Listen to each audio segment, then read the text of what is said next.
to this now. The trial against the man accused of raping and stabbing Capricorn TVET College student Precious Ramabulana starts today. It was postponed on Monday after the 29-year-old suspect did not arrive in court. This was due to quarantine issues at the correctional facility where he is being kept. The president, you'll remember, visited Ramabulana's home in Venda shortly after she was killed. Let's get an update now from our reporter Linda Mnisi, who is attending the court case. He talks to us live now from Polokowane. Linda, good morning to you. So the quarantine issues, will those be put aside so that the case against this man does get underway?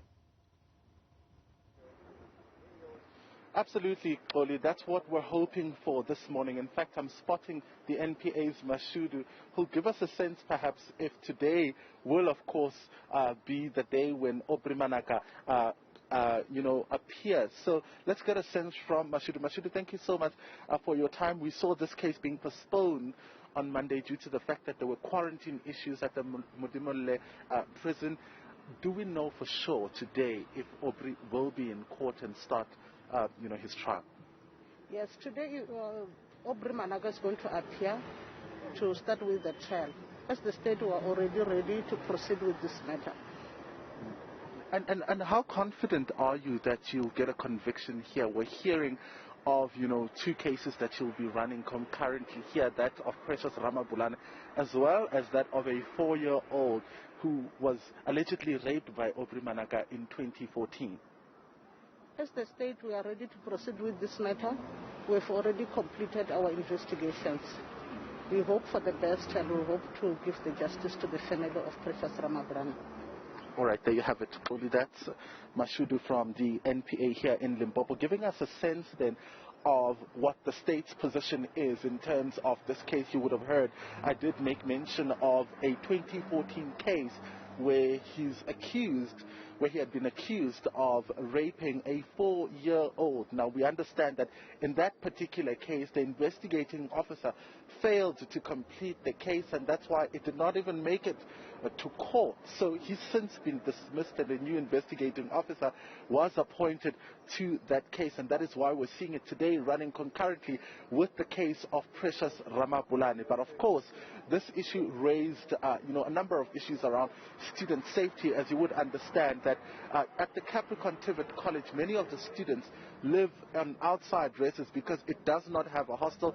This is one of the issues that students had raised at the time, saying that this would minimize the crime rate in the area. Let's speak now to one of the students. You'll see he's flanked by other students who are also wearing T-shirts that have the Precious Ramabulana Foundation and her face, in fact. So let's get one of the students to tell us more about how the students are feeling this morning. Thank you so much for your time, Madume.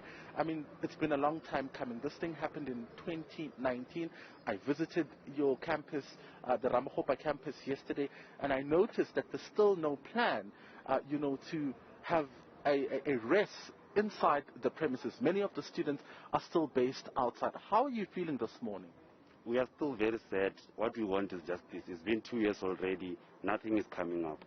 Even our institution, the institution is not ready to recognize us as students. We are not safe at all. We don't have a residence at all. We don't have a safe residence where we can feel safe as students. And we're hearing that your school is moving to integrated learning, if I'm not mistaken, where a number of students would be given, laptops to start, learning. But there's also that concern that a number of them, leave the campus. They live outside. So there's a lot of traveling that happens, and this makes them vulnerable to crime. Is this view known by the leadership of the school? Come again? I'm talking about the integrated learning, and that, a lot of people are saying that it would place learners at risk given the fact that they would have to travel with laptops. Is this view known by the leadership of the campus? Yes, it's known. Already we started with the blended learning whereby we'll be carrying our devices to school. That is going to give us more risk. We're going to be at risk because we'll be carrying our devices every day on our way to school, since that environment is not safe at all.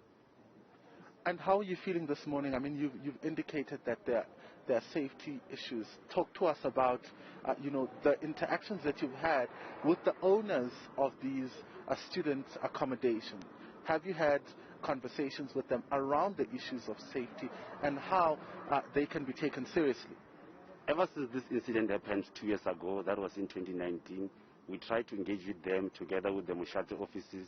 They promised us a better infrastructure, a better resident, but so far nothing has been happening.